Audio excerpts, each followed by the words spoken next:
Chapter 17. What does red mean? Sophia is not sure if she should scream or flail or run to the nearest bathroom and wash her hands with an entire bar of soap. It means you need to get to the healing center. Does Elwyn ever keep Quinton on hand? I don't even know what that is. Lady Cadden sprinkled the silver powder on her hands and rubbed it in. It's an acid, second in strength only to alkahest, so it should be strong enough to remove arrow mark. Honestly, have you learned nothing in alchemy? Alchemy had been Sophie's worst subject, by far, and she'd barely managed a passing grade, but she did remember that alkahest was a universal solvent, able to dissolve anything: wood, metal, flesh. What's arrow mark? She asked, more than a little afraid of the answer. Lady Cadence held her non-glowing hands up to sniff them. Something I'm very thankful not to have on me. It won't hurt. Not by itself, at least, she added when she noticed the way Sophie had started to tremble. But you must get rid of it, quickly. Did anyone else handle the device besides you? Alden and Keith, and Jurek at the sanctuary, and maybe some of the counselors. Plus it was tangled in Sylvie's tail, so I'm sure it touched her. Lady Cadence rubbed her temples. They'll all have to get tested. She handed Sophie the vial of powder. Have them sprinkle this on their skin. Anywhere that glows red has to be purged, and if you need more, let me know. I have plenty of Revel dust with my supplies. Revel dust? Sophie repeated, trying not to think about the word purged. It's a special type of spare that reacts to various odd enzymes. It doesn't get rid of them, but it will let you know they're there. Sophie studied her glowing hands. How come Alden and Sandor didn't know about this stuff? Because they never asked. And most of the reports sent to the council seemed to vanish into some sort of void, never to be mentioned again. I sent them all kinds of information about what I discovered of the true nature of org technology. For instance, she reached into her pocket and pulled out a necklace with a round silver pendant. This is a mark chain. King Demeter, the Org's supreme leader, gave it to me when he finally granted my residency in the capital, which was no easy feat, I can assure you. He told me I had to wear it at all times if I wanted to remain safe, and for years I thought it was a gadget like the registry pendants we wear. But I was wrong. She rubbed her fingers along the edge of the sphere and held out her hand.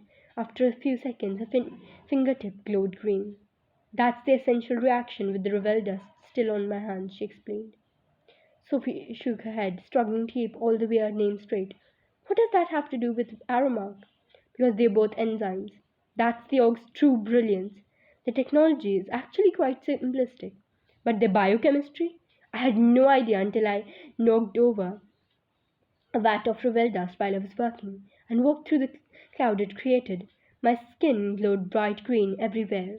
My pendant had touched me, and I realized the mark chain is actually an ecosystem, a tiny, self-sustaining world of microorganisms. She dangled the silver pendant in front of Sophie's face, pointing to the nearly microscopic black holes that covered the outside like tiny pinpricks. Essential is an enzyme secreted by the colony of microorganisms living inside the sphere. As elves, we can't see the enzyme, smell it, or taste it without Revel dust. But the orcs can, and if they detect it on someone walking through the city, they know they are dealing with an intruder. Sophie found at her glowing red fingers. If the scent is so strong, why didn't Sandor notice it? Goblins are the orcs' greatest enemies, aside from humans. Of course, the defense mechanisms evade goblin detection. The fact that elves can't see or smell them is just a bonus. Sophie had to agree with the orc's logic, though once again she found herself wishing that Sandor's goblin super senses were a lot more super. So then, what does our mark on the tracker do? She asked, bracing for the worst possible answer. Still, nothing could have prepared her for. Lady Cadence held a green finger next to Sophie's red one. Green means it's a tracker, Sophie. Red means it's a homing device. All of their weapons, and they do have them, though they are supposedly for defense only. Use Aramark as the targeting system. As long as they lock onto the exam, they're guaranteed a direct hit. You're sure Lady Cadence said Pinkwitine? Elvin asked as he searched the shelves of tiny bottles that lined the largest walls in the healing center. He cringed when Sophie nodded, removing the iridescent spectacles and resting them on his forehead amidst his wild dark hair. Well then, I'm going to have to pierce skin. Nothing about that sentence sounded good. Relax, Foster, Keith said as he flopped down in the bed across from her. I swear I'm feeling more stress vibes from you than from Gigantor over there. He pointed to Elvin's office where Sandor was pacing back and forth, using his triangular-shaped gadget to convey the newest information to the captain of his army. The thin wall that separated the office from the larger treatment area muffled most of the conversation, but Sophie could still hear the tremble in Sandor's squeaky voice. I look like I've been dipped in foxfire, Keith said, wiggling his glowing red fingers. Think Dame Alina would give me extra credit if I told her did this for school spirit? I think Dame Alina is more worried that we might have gotten an arrow mark somewhere else. The entire Foxfire campus was currently being swept with Lady Cadden's supply of rebel dust, even though Lady Cadden's had assured Dame Alina that org enzymes only transferred when they were freshly released, like how ink only smeared when it was wet, and only stuck to living skin through direct contact with the with the aromatic source. Sophie, meanwhile, was much more concerned about getting in touch with Alden so he could arrange for Sylvie to get treated. Once again, Alvin was out of range. Same with Jurek and Grady. Keith kicked the edge of Sophie's mattress, making Bullhorn, Elvin's pet banshee, who must have been sleeping under bed, streak across the room with an angry hiss. If you squeeze your imparter that tight, you're going to crush it. Sophie loosened her grip and took a deep, calming breath. It didn't help. Why aren't they answering? She asked, fidgeting the urge to fling the useless gadget across the room. And how can you be so calm? They could be org weapons aimed at us right this second, or at Sylvie, or Alden, or the counselors. And if they lock into this, she had out her glowing fingers, they can't miss. Yeah, but if they did that, they'd be starting a war, Keith reminded her. A war they'd lose, by the way, Alvin chimed in. Don't be fooled by our peaceful methods, Sophie. If anyone is foolish enough to attack, we have ways to shut them down quickly. And the orgs know that. We've made sure all the intelligent species know it. Why do you think they've signed our treaties? He sounded so sure, and Sophie almost believed him. But she doubted the rebels or orgs or whoever it was that put the homing device in Sylvie would have gone to so much trouble if they weren't willing to pull the trigger. I think it's high time we get rid of that nasty stuff, don't you? Elvin asked, placing a flat silver bowl in each of their laps and warning them not to spill. Sophie gagged when she caught a whiff of the clear liquid inside. Yeah, trust me, you don't want to know what that is, Elvin told her. Just soak your hands in there until I tell you to stop. Oh, and plan on it feeling strange. Strange how? Sophie asked as she dunked her hands in the bowl. But then she knew what he meant because the liquid seeping into her skin was equal parts fire and ice. It didn't hurt, but didn't feel good either. Mostly because it made her sweat and shiver and itch like crazy. Just hang in there for 10 more seconds, Elvin said, starting to count down. 10 seconds had never felt so slow, and when he finally got to 1, Sophie couldn't pull her hands out fast enough. Elvin took their silver bowls away and handed them each a green silky cloud. Oh, he whispered, dropping the towel into his lap. He clapped his hands a few times and pressed them together against his face. It's like I know my hands are touching me, but I can't feel them doing it. Sophie was just as numb, though she didn't find it nearly as entertaining. Doctors only numbed someone if they were preparing them for pain. What's that? She asked as Elvin pulled 2 small red vials out of the satchel he always wore across his shoulders. Last step, and it won't hurt, I promise. Sophie stared at the hoping jackalopes on Elvin's tunic and reminded herself that she trusted him as he positioned her arms so they were straight out over the floor. It will be less messy this way, he explained, which wasn't nearly as reassuring as he wanted it to be. And don't freak out when you see what this does. It will be over in a second. Sophie had to force herself to hold still as Elvin poured the thin red liquid onto her hands.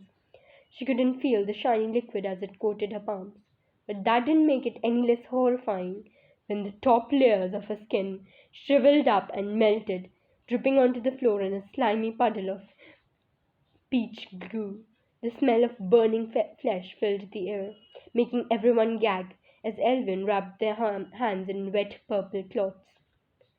That might be the creepiest thing I've ever done, Keith said quietly, staring at their soggy purple dressings.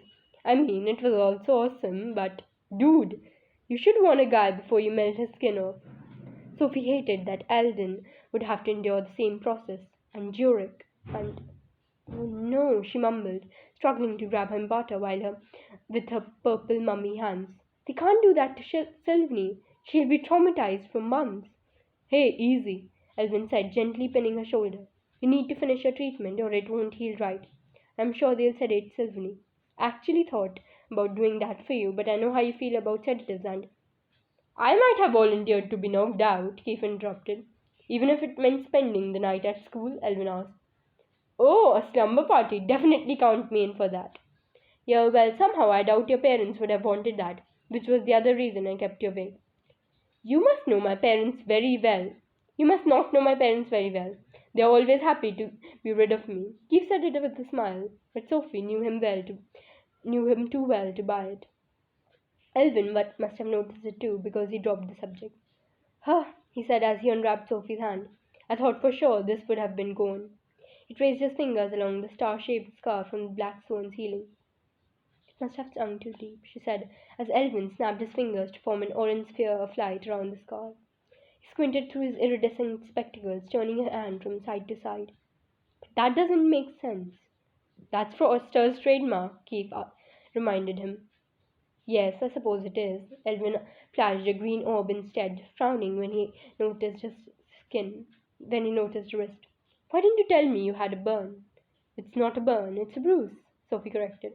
I just used the wrong ointments to treat it and make it worse. And before you give me a lecture, I didn't come to see you because it wasn't a big deal. My skin just got a little twisted while someone was squeezing my wrist. Whoa, wait a second. Who was squeezing your wrist? Keith asked. Give me their name and I'll punish them. Sensen style.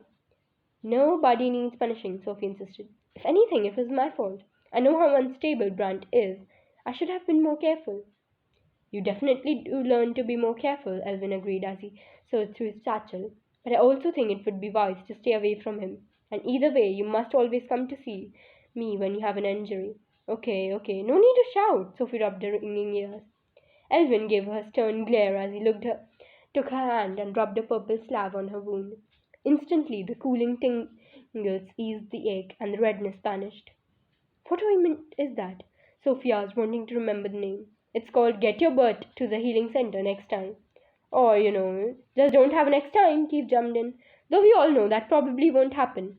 He pointed to the picture of Sophie in her humiliating opening ceremonies Master costume hanging over her head. Elvin should add a tally board so we can keep track of how many times you visit.